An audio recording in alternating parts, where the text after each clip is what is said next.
كاين واحد النوع ديال القصص اللي منين كتسمعها أول مرة كتقول أكيد كاين تفسير، ولكن منين كتدخل في التفاصيل وتسمع الشهادات وتشوف التناقضات كتبدا تحس أن التفسير الوحيد هو أن ما كاين حتى تفسير. هاد القصة بدات ببلاغ بسيط، بلاغ ما كيعجب حتى واحد يهضر عليه بزاف. راجل مشى للبوليس وقال شي واحد كيدخل لدارنا وانا متاكد ما كاين حتى شي كسر ولا سرقه. البوليس في الاول ما عطاوش اهميه كبيره، قالوا يمكن نسيان، يمكن توتر، يمكن سوء تفاهم. ولكن البلاغ تعاود مره وجوج وثلاثه، نفس الدار، نفس العائله ونفس الجمله، شي واحد كيدخل وكيخرج بلا ما يخلي اثر. العائله كانت عاديه بزاف، الأب عبد الرحيم في الأربعينات، الأم نادية بنتهم عندها 9 سنين، ساكنين في حي هادئ، دارهم ما فيها لا مشاكل ولا تاريخ ديال السرقة. ولكن بدات توقع حوايج ما كيدخلوش للعقل. أول حاجة لاحظتها الأم هي أن الحوايج كتبدل بلا سبب، كاس في بلاطة أخرى، كرسي متحرك شوية، باب كان مسدود ولقاته محلول. قالت يمكن نسيان. ولكن النهار اللي بدات فيه تشك بصح هو منين لقات دفتر بنتها مفتوح على صفحة ما كانتش كتقرا فيها، والأخضر كانت مكتوبة فيها جملة بخط ما عرفاتوش: قولي لباباك ما يسدش الباب. البنت حلفات أنها ما كتبات والو، والأب متأكد أنه ما دخلش لغرفة بنته داك النهار. بدات الخلعة. عبد الرحيم ركب أقفال جديدة، بدل المفاتيح، سد النوافذ، دار كل شي باش يطمن. ولكن بعد أسبوع وقع الشي اللي خلى القضية تولي جدية. ناض الأب في واحد الصباح لقى باب الدار محلول، ما كان حتى كسر، حتى شي حاجة ما تسرقات. ولكن في الصالة لقاو حاجة وحدة ما كانش مفروض تكون تما، كرسي صغير محطوط قدام باب غرفة البنت. الكرسي ما كيتستعملش، ديما في المخزن. سولوا البنت، قالت كنت كنحس بالليل بحال إلا شي واحد كيجلس تما، بحال إلا شي واحد كيجلس تما. من داك اللحظة البوليس دخل في الموضوع بجدية، داروا تفتيش، سولوا الجيران، راجعوا الكاميرات ديال الزنقة، والو، حتى واحد دخل، حتى واحد خرج. ولكن الحوايج كتكمل كتوقع. مرة لقاو تفاز شاعل في 3 ديال الصباح على قناة ما كيتشافاش بزاف. مرة أخرى لقاو باب المرحاض مسدود من الداخل والدار كاملة كانت خاوية. نادية الأم بدات تطيح في الإرهاق، ما بقاتش كتنعس، كتبقى ساهرة كتسمع لأي حركة.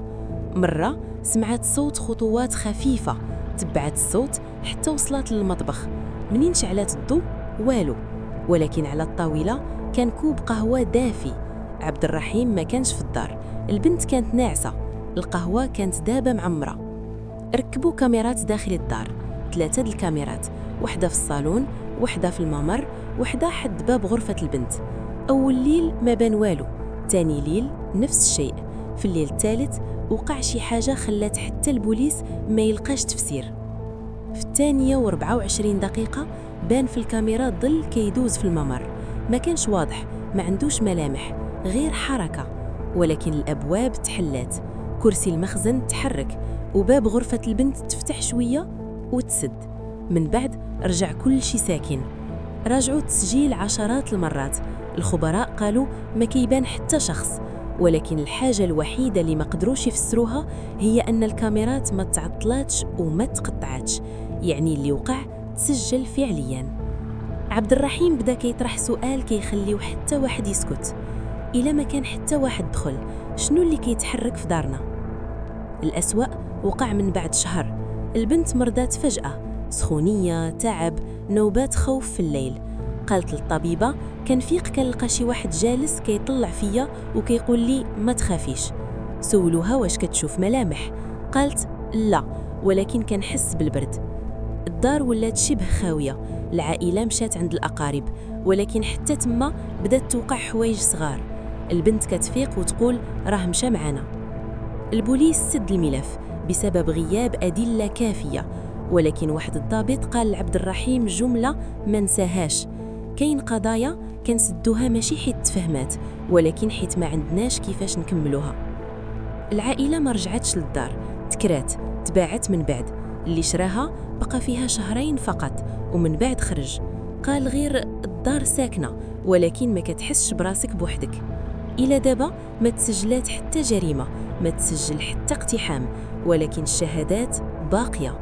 والسؤال الحقيقي ماشي شنو كان كيدخل للدار، السؤال هو واش كل شيء اللي كيوقع خاصو يكون عنده فاعل واضح، ولا كاين حوايج كتحرك غير حيت كاينين.